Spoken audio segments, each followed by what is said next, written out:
अगली सुबह को ही जो है वो उस लड़की के घर पे वो देखता है कि बहुत चहल पहल हो रही है, एम्बुलेंस आ रही है, डॉक्टर आ रहे हैं और बहुत टेंशन है, और मोहल्ले वाले भी आ रहे जा रहे हैं उसके घर पे। इसको पता चलता है कि लड़की की तबीयत बहुत ख़राब है।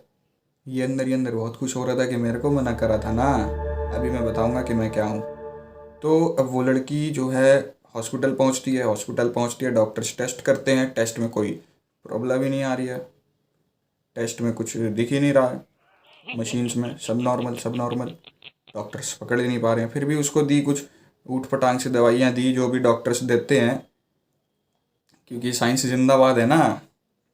दवाइयाँ दी, उसके बाद उसको घर लाए। अब लेकिन हालत में तो कोई सुधार ही नहीं आ रहा है, दिन पर दिन वेट लॉस होता जा रहा है, घटता जा रहा है, और बिल्कुल मतलब कि वेट लॉस होते होते पतली होती गई वो लड़की, होती जा रही हैं वो। और क्योंकि उनके अंदर जिसने प्रेत छोड़ा था वो उनका खून चूस रहा था, साथ में उसको अंदर से खा भी रहा था। भूख लगनी बंद हो गई उस लड़की को धीरे धीरे। अब 14-15 दिन तक उस लड़की को परेशान करने के बाद इसको अकल आई। विकास जी ने जो है इसको वापस बुलाने का दोबारा से किया अपने घर पे। अच्छा हाँ, जब ये घर पे करते थे ना तो इनका छोटा भाई अब इनके साथ सोना भी बंद हो गया था, क्योंकि इनका छोटा भाई जो था वो देखता था ये क्या क्या करते हैं, तो उसको डर लगता था। उसने सोना बंद कर दिया था छोटे भाई ने, तो अब अकेला कमरे में जो है ये करने लगा। लेकिन इसको उसको वापस बुलाना नहीं आया, क्योंकि ये बहुत भयानक सा इसने प्रेत बुला लिया गलती से, जिसका कोई तोड़ ही नहीं था। अब ये पहुंचता है अघोरियों के पास दोबारा से। अघोरी को बोलता है कि बाबा गलती हो गई, मुझे क्षमा करो, माफ़ करो, इसको वापस बुलाओ, ये बवाल को, ये तो उस लड़की की जान ले लेगा। अब अघोरी बोलता है मैंने तो पहले ही कहा था बेटा तेरे से कि तेरे से झिलेगा नहीं। अब ये बोलता है कि ठीक है आप इसको वापस बुला लो, मैं अपनी गलती मानता हूँ। अघोरी बोलता है ऐसे थोड़े ही वापस बुला लो, अब वापस थोड़ी आएगा वो, इसको वापस बुलाने का कोई रास्ता नहीं है, हमें नहीं पता। इसको तो बस आप, इसका एक रास्ता है कि या तो तू इसे अपना शरीर दे दे प्रेत को, या फिर अपने घर वालों में से किसी एक का शरीर दे दे, तब ये उस लड़की को छोड़ देगा। तब ये बहुत सोचने के बाद बोलता है कि मेरे घर वालों की क्या गलती है, उनको क्यों मैं इनको इसमें बीच में फंसाऊं। तो अघोरी बोलता है उस लड़की की क्या गलती थी बेटा, जिसको जिसके ऊपर तूने छोड़ा। तो ये परेशान हो गए, जब इसके पास कोई ऑप्शन नहीं बचा तो ये बोलता है ठीक है बाबा, आप उस प्रेत को मेरे शरीर में, अपना शरीर उसको सौंपता हूँ, मैं अपने शरीर में उसको जगह दूंगा, आप मेरे शरीर में उसको भेज दो। अघोरी बोलता है सोच ले बेटा, वो तेरे ऊपर आएगा तो फिर उसके बाद उसे कहीं निकालना हमारे भी बस की बात नहीं है, बस हम इतना ही कर सकते हैं कि उसको यहाँ से वहाँ कर दें अब बस। बोलता है ठीक है बाबा जी आप कर दो। अपना शरीर सौंपने के बाद अब इसकी तबीयत खराब हो गई, अब वो प्रेत इसका खून चूसने लगा विकास जी का। अब ये भी पतला होने लगा, इसकी भी भूख बंद हो गई। इसको डॉक्टर को दिखाया, डॉक्टर्स ने इसके भी टेस्ट किए, नॉर्मल, सारी रिपोर्ट नॉर्मल, क्योंकि साइंस जिंदाबाद है। अच्छा एक बात मैं एक कहना चाहूँगा कि आप बुरा मत मानना, साइंस जिंदाबाद वाले कुछ लोग होंगे जिनके लिए साइंस ही सब कुछ होता है, साइंस जिंदाबाद होता है। मैं केवल उनको एक बात ये कहना चाहूँगा कि अगर आपके सामने जरा सा भी खेल दिखा दिया ना इन्होंने, जरा सा भी अपनी झलक इन्होंने दिखा दी, तो आपको भी केवल बालाजी बचा सकते हैं। बस आप भी बालाजी के ही पास मिलेंगे और अपना सर पकड़ के बैठ जाएंगे। बुरा मत मानिएगा। कह रहा हूँ आगे अपनी कहानी में आते हैं। तो ये जब इसके ऊपर आ गया प्रेत, अब ये भी कमज़ोर होने लगा। 60 किलो का लड़का अब 2 हफ्ते में जो है ये 35 से 40 किलो का रह गया।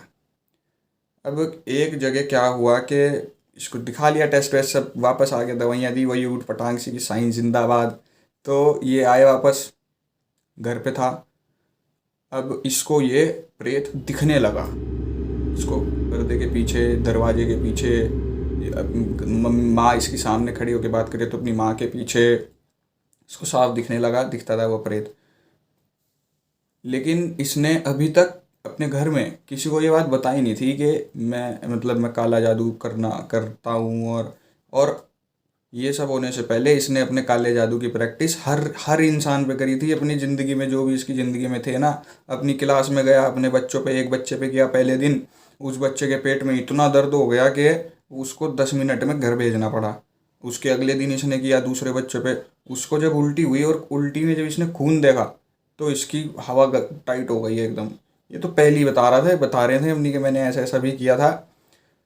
तो अब वो तो इसको बहुत खुश हो गया था उस टाइम। तो ये अब इसने उस खुशी में आके जो है इतना बड़ा प्रेत अपने साथ ले लिया था। होता क्या है कि ये एक दिन जो है अपने घर वालों के साथ बाहर गया हुआ था। तो कहीं पे बालाजी का मोहल्ले में किसी ने जागरण करवाया हुआ था। वहाँ पे बालाजी और एक उन जो वो थे, जो बालाजी का जागरण करने वाले लोग थे, उनके साथ एक ऐसा बच्चा था जो कि 8 साल का था और उसको पूरी रामायण याद थी। कि आप और हम जो हैं किताब में से देख के गलत बोलेंगे, लेकिन उसको पूरी कंठस्थ थी। कहीं से भी कुछ भी आप उससे पूछ लो रामायण के बारे में। अब रामायण याद थी तो जाहिर सी बात है हनुमान चालीसा और पंचमुखी हनुमान कवच ये सब उसको याद था। और वो लड़का वहाँ जागरण करवाने जैसे ही पहुँचा, जागरण ये इसका जो छोटा भाई था और इसके जो पिताजी थे, इसको जो है किसी तरह से आप ये मान लो कि उस वक्त बालाजी की इस पर कृपा हुई और ये उस जागरण तक पहुँच गया।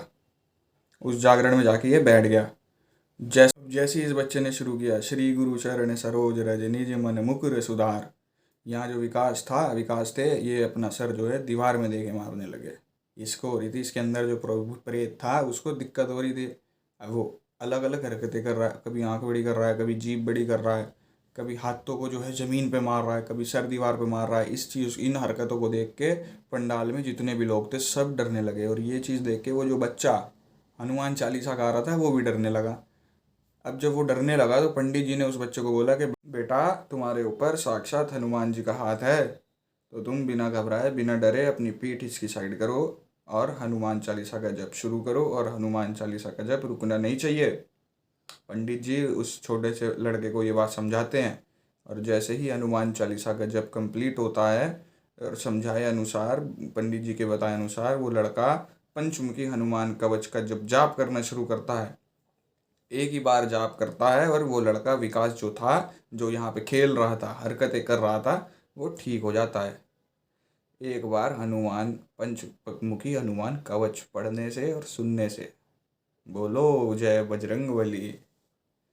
तो एक बात मैं आपको ये बता दूं कि अगर ये लड़का जो है विकास, ये अपने माता या पिता को, किसी को भी अगर पहले ये बात बता देता तो हाथ पकड़ के उसके माता पिता उसको इस मुसीबत से बाहर निकाल लेते। क्योंकि कोई भी माँ बाप, कोई भी माता पिता अपने बच्चे को इस तरफ नहीं जाने देगा, और कोई जाने दे तो फिर वो माँ बाप किस बात के, किस नाम के।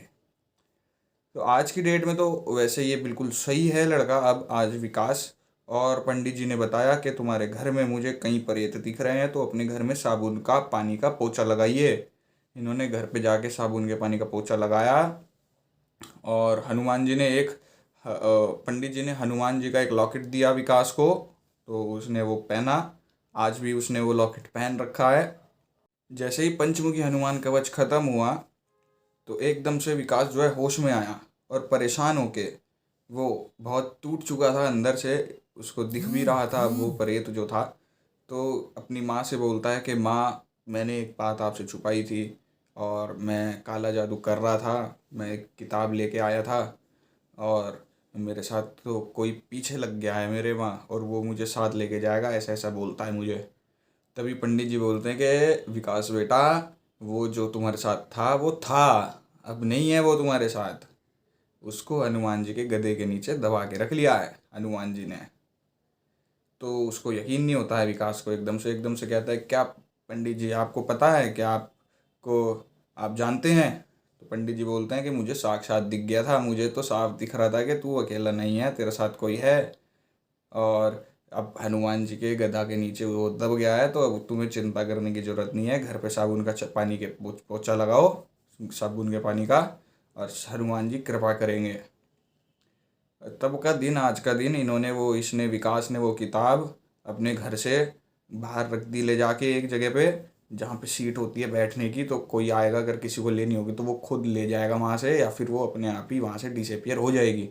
सीट पे ले जाके रख दी इसने वो किताब, और पीछे मुड़ के नहीं देखा जब ये जो, और हनुमान जी की सख्त इसको भक्ति करनी पड़ी उस दिन के बाद से, लेकिन इसको वो प्रेत कभी दोबारा नहीं दिखा।